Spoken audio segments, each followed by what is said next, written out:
Yo, what is up everyone? My name is Robin and welcome back to another video. Today we're going to be talking about two very important things that everyone should know, which are assets and liabilities.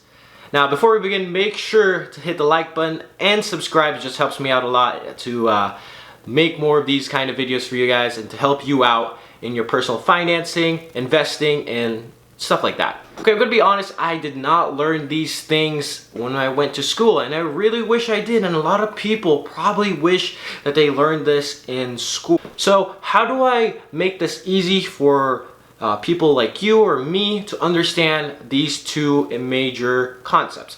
Now, assets. Let's begin with assets. Assets is pretty much something that puts money into your pocket, such as maybe you have a real estate or rental property. You could be in stock market and they pay you.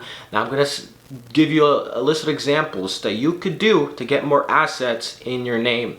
So think about it like this. Think about your house. You're paying mortgage. You might think of it as an asset because it's important to you. However, it's more likely to be a liability because it takes money away. So that's pretty much what a liability is. I'm going to give two examples of each thing just to clarify it to you guys. Okay, so assets. Assets can be anything that puts money in your pocket, like I said. So assets could be stocks, which pay you dividends for owning it. So for example, okay, so how do you make a stock an asset? And what makes it an asset? So think about it this way. You have 100 shares of, let's say, Boeing. If you don't know what a share is, it's pretty much a piece, a very small piece of a company that you own. So you could brag about your friends. Oh, I own 0.00001% of a company. So basically, let's say you have 100 shares of Boeing, just to make it simple. So Boeing is currently paying out 6.44% of a share. Now Boeing's share price at the moment is $206.80.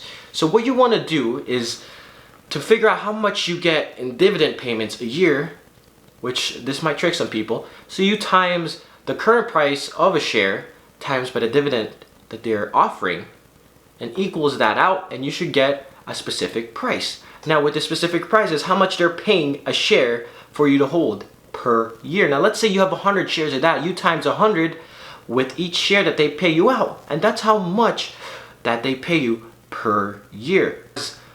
Prices go up and you might have more money or income each year to invest. You could generate a portfolio that pays you money in years to come. That could be your salary. That's an example of an asset such as a share or stock market that I could find that will put money in your pocket. Now a lot of people complain about it takes forever. Just think about this. Warren Buffett once said, one of the richest men, said, the stock market is a device of transferring money from the impatient to the patient. So just hold in there.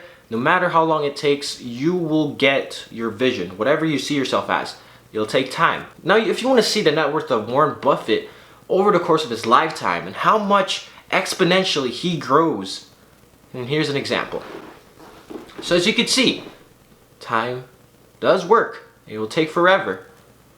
But anyways, let's get to the second asset that we have here. Okay, so currently, this is one of the things that I'm going to strive for in the future, which is rental properties. Currently, I'm saving a lot of money and trying not to spend my money on dumb things because I really want to try to get a down payment on the house and have some money just in case stuff doesn't go as planned. So basically, what I'm doing is trying to acquire a property where I could get at least $500 to $600 a month from profits. Now basically what you could do is just basically buy a house, try to pay 20% or more, and depending on the mortgage, depending on where you are, rental prices and stuff for each property depends on the location. Make $100 of profit. Sometimes you can make even $1,000 of profit, sometimes even more. Now rental property is really different compared to anything else. I'm currently studying real estate at the moment so I can get to know the back ends and stuff like that. So just know that it depends on the scarcity, how much people want a property in your area. Depends on the location, where right now there's a lot of jobs in my area at the moment, which is probably a great idea to invest. However, I'm not sure yet because I'm still saving up money. I'm just trying to put knowledge into my brain. But yeah, you get the point. Rental properties, depending on how much mortgage you pay a month, just make sure you pay at least 20%, which I'm trying to save up for. Houses are a little pricey for where I'm at. But yeah, we're just saving at the moment. Maybe the market drops, maybe it doesn't. But if it does, I'm getting in right away. So let's talk about liabilities. Like I said in the beginning of this video, liabilities is the opposite of assets, which take money from your pockets. For example, you really want this really nice car. Let's think about it as a $40,000 car.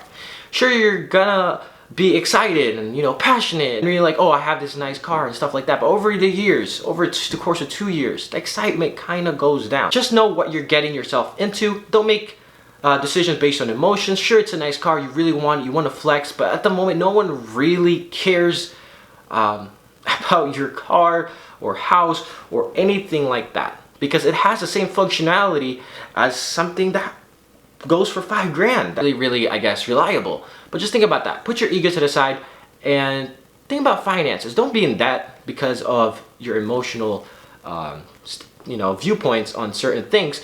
So just think about it that way in the long term. It will really help you out in the purchases that you make, and it costs you a lot of money, or it could save you a lot of money. Another thing is housing. Now, in Rich Dad and Poor Dad, like this book right here, it pretty much talk about how this one poor dad thinks about his house as an asset. Even though he makes payments and it takes money from him every month, and pretty much it becomes a burden. Obviously, you need a house and shelter to live in, but just know what you're getting yourself into. But yeah, just know that liabilities take money from your pocket, and assets put money in your pocket. And so, just accumulate assets and you'll be fine. If you want to buy a house, get assets that pay for the house. That's what you should think about doing, and that's what I'm going to do. So yeah, that's pretty much what this video is all about, just to help clarify those two things. And if you did enjoy this video, like I said, make sure to hit subscribe and like the button for more future videos like this. And that's about it. I don't know anything else to say, so peace!